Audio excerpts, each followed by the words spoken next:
반갑습니다. 창세기의 마지막은 요셉 이야기로 장식됩니다.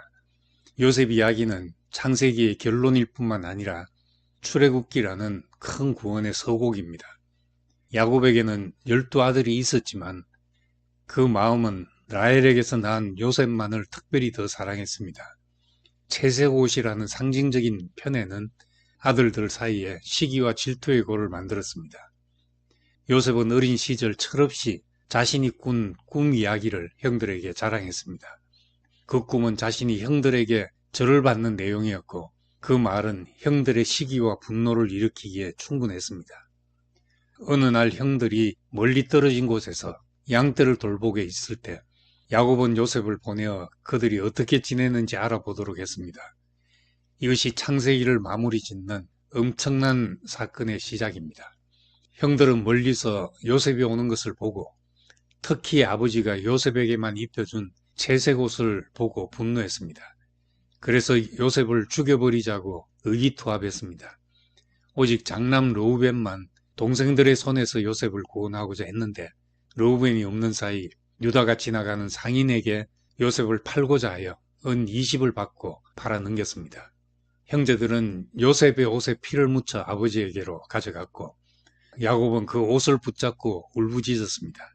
모든 위로를 거절했다는 말은 한 아버지의 절망을 말해줍니다. 요셉의 인생은 끊임없는 배신과 오해의 연속이었습니다. 노예가 되었고 억울하게 감옥에 갇혔으며 자신에게 도움을 받았던 사람조차 그를 잊어버렸습니다. 감옥생활 2년 후 바로 왕이 기이한 꿈을 꾸게 되어 그 꿈을 해석하기 위해 요셉은 감옥에서 나오게 됐습니다. 요셉은 자신이 노력하지 않은 단 한 번의 기회로 제수에서 총리가 되는 극적인 도약을 하게 되었습니다. 그는 꿈을 해석할 뿐만 아니라 국가적 식량 문제를 해결하는 사람이 됐습니다. 이 모든 일이 겉으로는 우연처럼 보이지만 이면에는 하나님의 손길과 섭리가 흐르고 있었습니다. 요셉은 성실히 자기가 할 수 있는 일을 하며 기다렸고 하나님은 우리가 상상할 수 없는 그분의 일을 하셨습니다. 바로왕은 2번의 꿈을 꾸었습니다. 신기하게도 바로왕이 꾼 2번의 꿈 소와 이삭은 어린 시절 요셉이 꾼 2번의 꿈 곡식당과 해와 달과 별 꿈과 묘하게 연결됩니다. 그리고 마침내 흉년이 들어 양식을 구하러 이집트에 온 형들이 총리가 된 요셉 앞에 엎드리는 순간 요셉은 자신이 어릴 적 꾸었던 그 꿈이 성취되는 것을 보며 하나님 섭리를 깨닫습니다. 형들은 눈앞에 압도적인 이집트의 통치자가 자신들이 팔아넘긴 동생 요셉이라는 것을 전혀 알지 못했습니다. 총리가 된 요셉은 왜 형들에게 즉시 자신을 드러내지 않았을까요? 복수심 때문이었을까요? 그런 것이 아닙니다. 요셉은 형들이 과거의 그 악했던 모습에서 얼마나 변했는지 그리고 아버지와 막내 동생 베냐민에 대한 사랑이 어떠한지를 시험하고 확인하고 싶었습니다. 요셉은 그들을 정탐꾼으로 몰아세우고 시몬을 인질로 잡고 베냐민을 데려오겠습니다.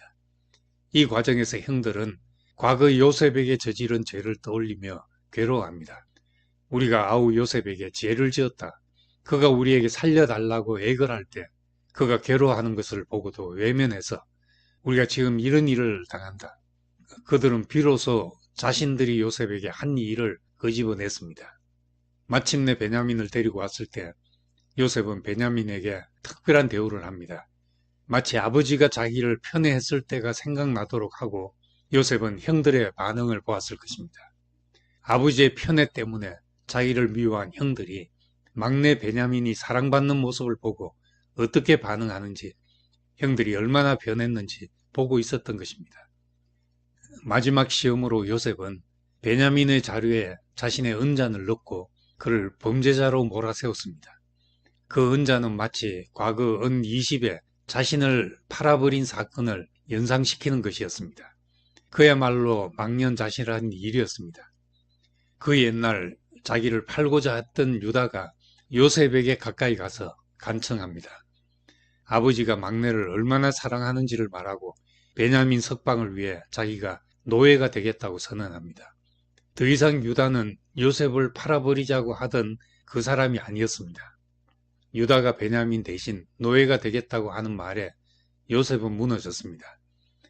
요셉은 감정을 억제하지 못하고 눈물을 터뜨리며 형들에게 자기가 요셉이라는 것을 그제서야 말했습니다. 요셉은 형들이 변한 것을 보고 마침내 용서와 화해의 마음을 활짝 열었습니다.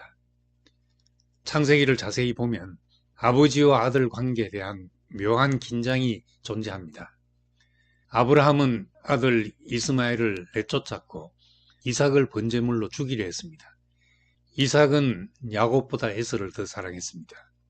한 가지 의문을 갖게 되는 것은 야곱은 요셉의 형들이 요셉을 미워한다는 것을 알았을 텐데 이 불행을 예상하지 못했을까요?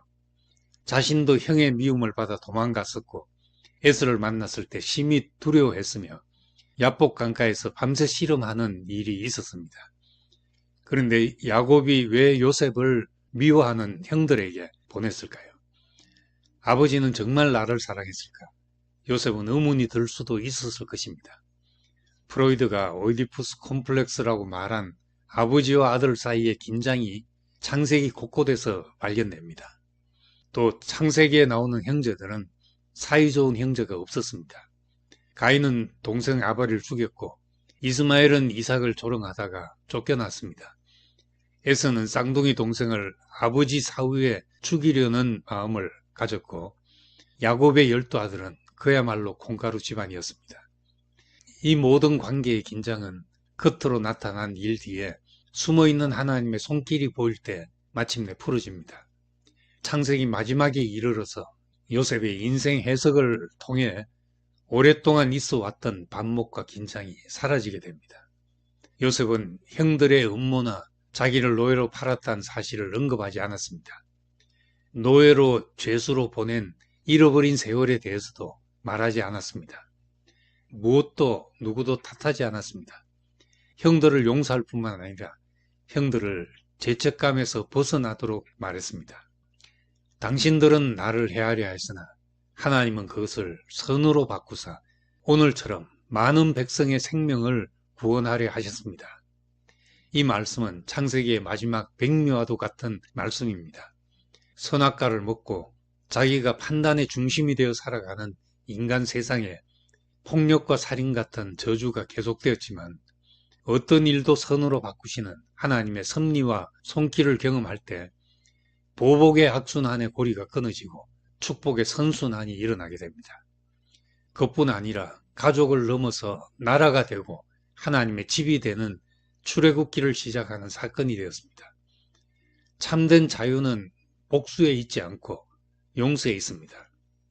하나님의 눈으로 우리 삶과 관계를 바라볼 때 비로소 우리는 하나님의 선한 계획 안에서 용서를 배우게 됩니다. 감사합니다.